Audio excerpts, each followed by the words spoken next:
Excellences, honorables députés, veuillez vous asseoir s'il vous plaît. Petite cérémonie au Parlement béninois pour marquer un grand acte de générosité de la part de la Chine et de son Parlement à l'égard du Parlement béninois. Louis Vlavonou, le président de cette institution avec l'ambassadeur Peng Yingtao pour la réception de ce lot de matériel informatique et mobilier de bureau.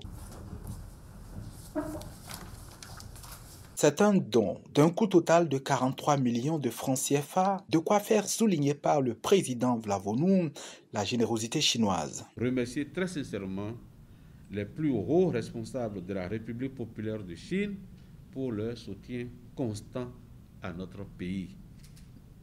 En dotant le Parlement du Bénin de ce lot de matériel et équipements est compatissante aux difficultés qui minent le fonctionnement optimal du Parlement béninois.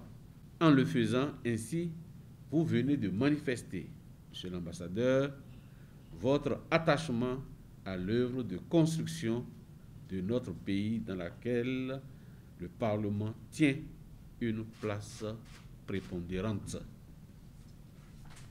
Vous venez aussi de prendre une part importante dans la construction de l'édifice de notre démocratie. Le don vient prolonger la liste des signes de la vitalité d'un partenariat empreint d'amitié et de bienveillance. La partie chinoise jure cependant que bien d'autres choses sont à venir. Cette année sera une année de récolte pour la coopération sino-béninoise. Malgré la Covid, une série de projets de coopération va se démarrer consécutivement.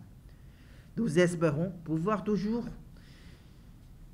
bénéficier de la sollicitude du président Vlavonou ainsi que des soutiens et des participations des honorables députés à la coopération entre nos deux pays dans tous les domaines. La Chine est un pays ami de longue date pour Bénin, un partenaire et aussi un frère.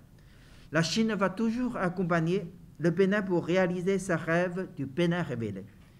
Mercredi 4 août 2021, une cérémonie de réception à laquelle les membres du bureau de Louis Vlavonou, des cadres administratifs du Parlement ainsi que le représentant du ministre des Affaires étrangères ont pris part, a servi de cadre au président de l'Assemblée nationale de solliciter la partie chinoise sur un autre projet qui tient à l'Assemblée nationale, celui de la création de sa télévision.